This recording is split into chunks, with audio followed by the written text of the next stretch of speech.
VXN News has received confirmation that the International Criminal Court has indeed issued an arrest warrant for Philippine Senator Ronald De La Rosa.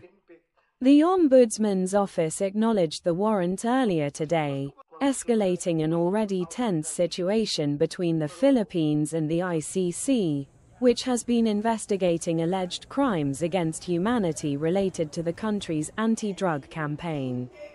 De La Rosa, who formerly served as the chief of the Philippine National Police and spearheaded the controversial campaign, has long maintained his innocence.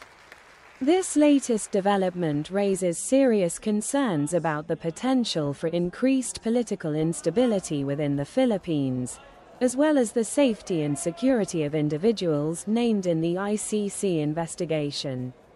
The situation also underscores the complexities of international law and national sovereignty, and could trigger further diplomatic friction between the Philippines and other nations supporting the ICC's jurisdiction. The broader regional implications remain uncertain, but many observers believe this could set a precedent for other countries facing similar scrutiny from international bodies. Humanitarian organizations are expressing increased apprehension about possible escalation of the conflict and the potential impact on civilian populations. The situation will continue to be closely monitored by VXN.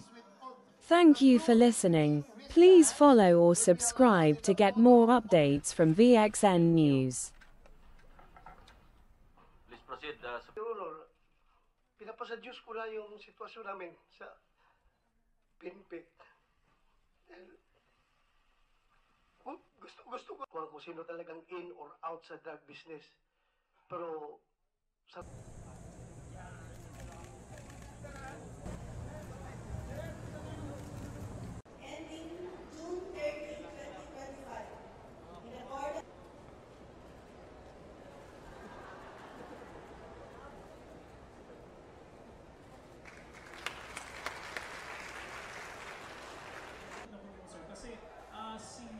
Senator Zubiri po is asking for...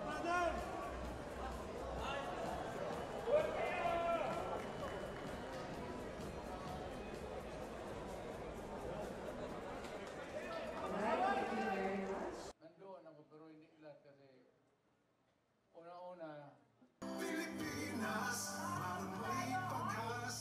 Tumayo! Iwagay-way ang ating mga banderang hawak! JB Hilo, 30! Raul Lambino, 34! Rosante Marculeta, 38! Lota, Senator Ronald Bato de la Rosa! De la Rosa, ang talagang tumulong sa kanyang kampanya ay si... Magandang hapon sa ating lahat! Unang-una. Attendees with both the blue and green wristbands will be allowed in the photo. Yes. Thank you. Please proceed. Your Honor, pinapasadyos ko na yung sitwasyon namin sa PNP. Gusto ko kung sino talagang in or out sa drug business. Pero sa...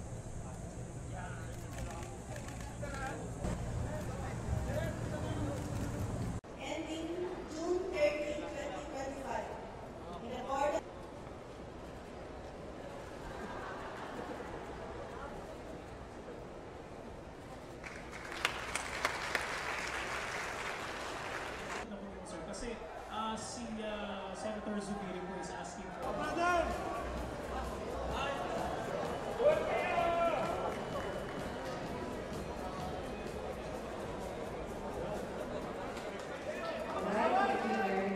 nandoon ako pero hindi ilan kasi una-una